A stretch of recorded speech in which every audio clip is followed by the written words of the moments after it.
I wanted to do this video today as an introductory video. I should have done this a long time ago, but whatever. Things happen.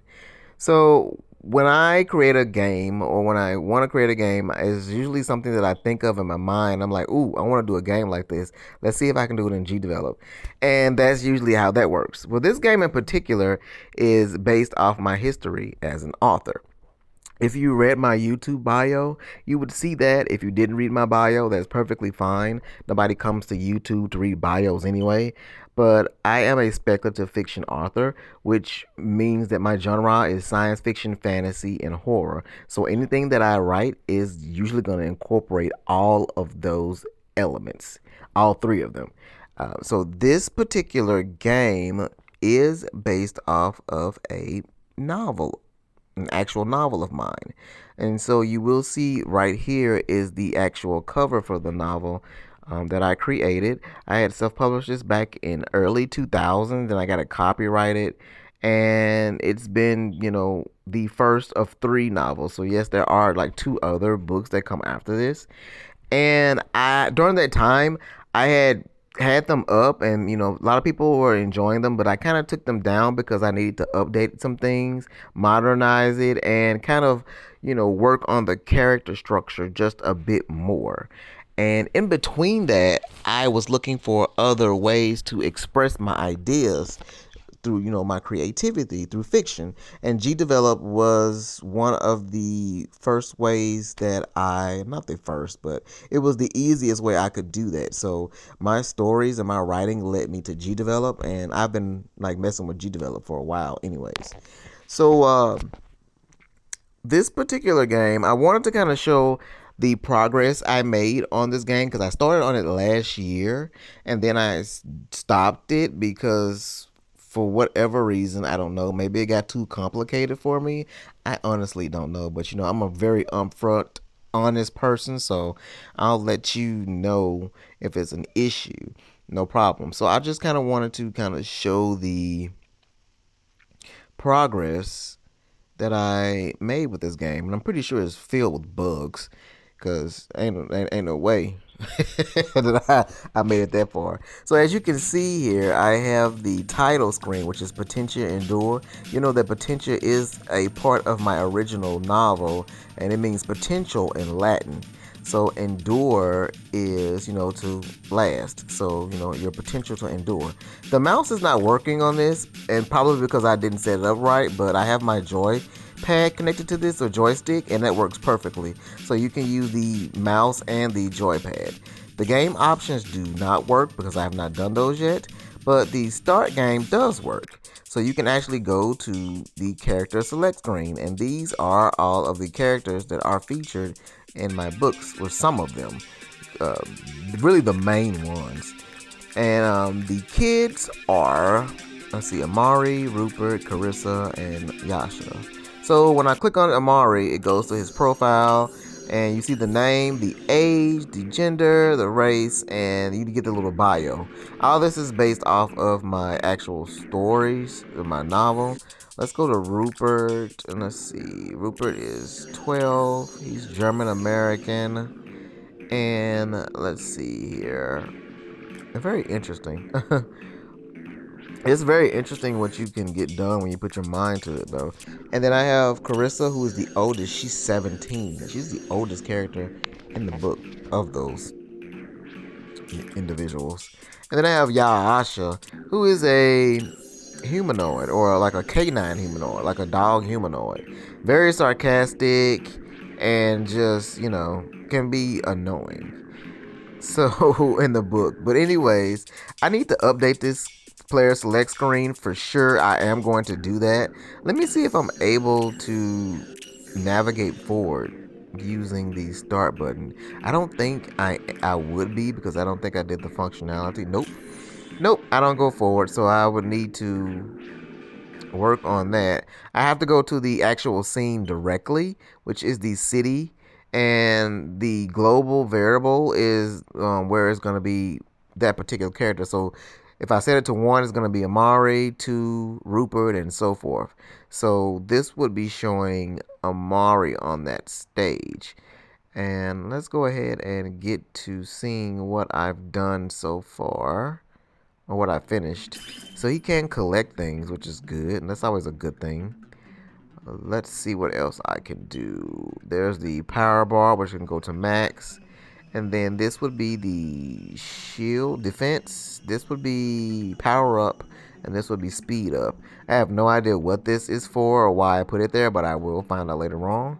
These dark dudes, these dark hosts, are in my novel, but they're a lot scarier and a lot more dangerous. The way they, the effects that happen to people are a lot more gruesome. So yeah, you can do super attacks here and there. And let's see, 1, 2, 3. I got the combos pretty good here. I'm gonna have to redo the combo system, obviously, though, because it is a little buggy. And I can kill that. There's another important thing about these combos is that if you do the combo, like the normal combo, and then you interrupt it with a button press, they'll do a different move. Because normally he does a little kick or something. There's a super attack. Alright, so we're going to use that super attack. And that all takes down energy at the very top from your power bar. So let's go here. That's defense up. So I think that's supposed to reduce the attack power of the enemy. If they hit you, it doesn't take down as much. Alright, so let's go ahead and go up and see if I can do a speed boost. It's not supposed to work like this. I don't think I have this on. I think I have this turned off in the event sheets because I was working on something else. So it might not work. No, I can't do a dash. But anyways, this is the kill counter, so you can see how many you kill. And let's try a different character. Let's go to global variable, set it to 2, and then that should bring up, instead of Amari, we should be seeing Rupert. These wait times are, well, it's not excessive, but, you know. Alright, so let's start with Rupert and see. Alright, so yeah, Rupert's here. He can collect items. He has a different set of moves. Boom. Alright, so the combos work. Boom, boom, boom, boom. Okay, so yeah. All of this is working pretty well so far. If you haven't already noticed, that is the power of it's blue, it's the power of sound. So they're all color coded as well too. Look at this. Oh, I forgot he can do that. Okay. Alright. Try my Kamehameha. Oh no, my Shinku Hadouken. I'm a Street Fighter. Shinku Hadouken. Alright, so I'm a big fan of Street Fighter, by the way. And Streets of Rage, if you can't already tell. And so, let's see. 1, 2, 3, 4. Let's see if I can link this up. Yep, I can link the combos up. So I do have like some things in here that I have finished to a certain degree that I am excited for. Let's try a different character here. Let's go number 3. We're going to do, that's Carissa, who is the oldest. She's 17. And in the novel, I think she starts off at 16 and then goes to 17. I have to look at it again, but I might change that around. Alright, let's see. Alright, so Carissa is in my novel. Her parents are killed in the book. So, yeah, I don't shy away from it either. I just kind of describe it in a way where, you know, it's not overly graphic, but it's graphic enough. But anyways, yeah, so as I mentioned earlier, if you interrupt that combo, that normal combo with a different button, they'll do a different move. See, she does a flip forward, and then she hits him with a beam of energy or a blast of energy feathers or whatever. I'm going to have to probably update all of this anyways, but that's pretty much it here. Boom, boom, combo. Alright, and let's see if I can get her super down packed. Let's go up here. Yeah, that's like a machine gun blast or something. I'll probably have to update that, but yeah, it's full screen. It's a full screen move. They're over here just chilling in a corner. Alright, let's see. Alright. Oh yeah, come on. Give me those hits. I love seeing those numbers go up. Oh, that's interesting. Alright, let's try a different character. So let's try the last character, which would be GDevelop, who I mentioned earlier is my canid humanoid. He's half dog, half human, however you want to call it, but he's not even from Earth anyways. Very sarcastic. Oh my god, these loading times, like PS1. He's very sarcastic in the book. He even curses a couple of times, but aside from that, he crash landed on Earth. And let's see what he can do so far, what I've done for him. Alright, so, okay, so that's the basic combo. Yeah, so when you interrupt it, he does that. Okay, so boom, boom, boom, boom, boom. You know, I have to try to make sure that the timing on that is right so it links up all those moves. Because that leg kick is supposed to send that energy thing forward. And 1, 2, 3, 4.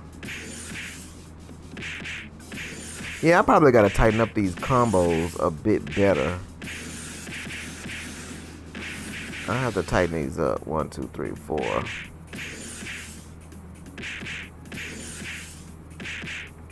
Oh yeah, I like it.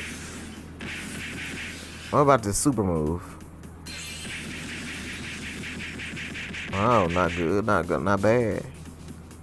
My favorite thing to do right here is to mix the regular moves with the super moves for more hits. I love seeing those numbers go up. I seem to be obsessed with combos. Look how it moves around. Oh yeah, man, this game got some bugs in it. I mean, the bugs are here. And they're not playing games either.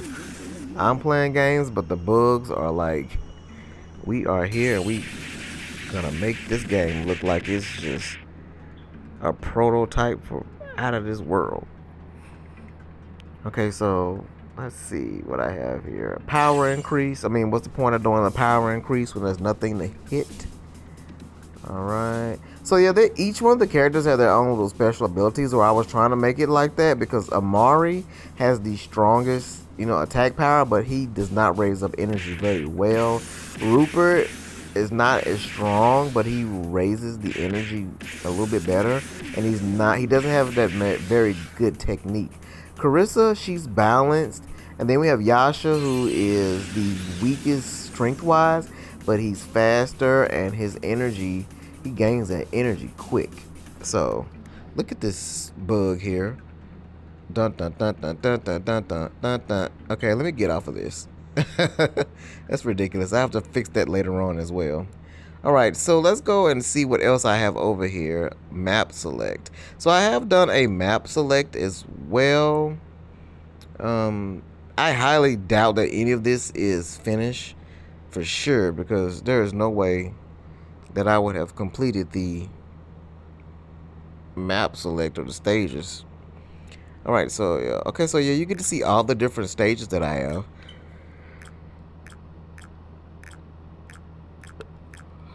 But I don't think any of them are finished. I mean, even going back to the city stage, the one we just left, downtown Nura, that's the name of the city in my book.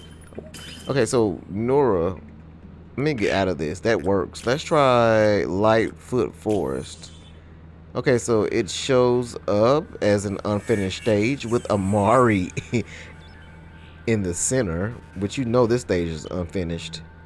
Okay, so let me see if I can use my start button. I did create a pause and start, all that good stuff too, so return to the area.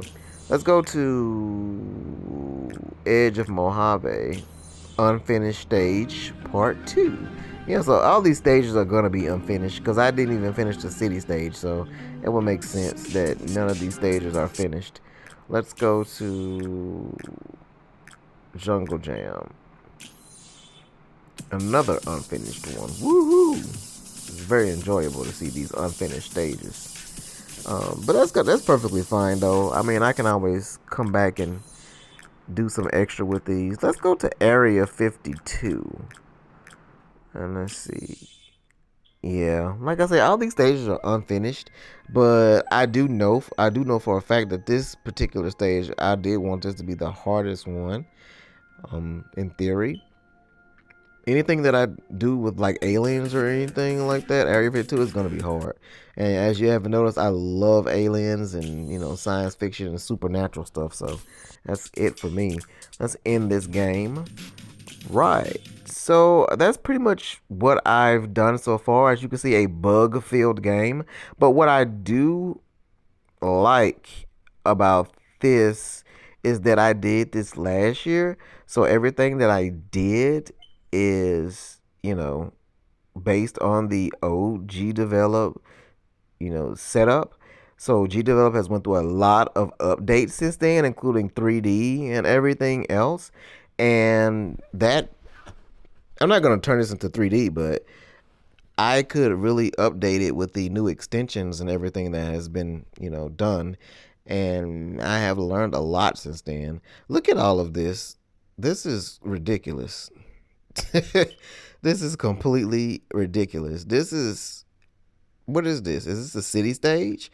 Yes, this is ridiculous. Of all of this that I did, this is really crazy. And it goes on and on and on and on. Hopefully, in the an update version, I won't have to worry about all of this. But I am really tempted to do a new game, just completely new. And what I mean by that is that when I do a new empty project, it's gonna be empty, but I'm gonna incorporate some of the things from my older game into that while mixing it with the updated, GDevelop engine. So that's probably what I will do.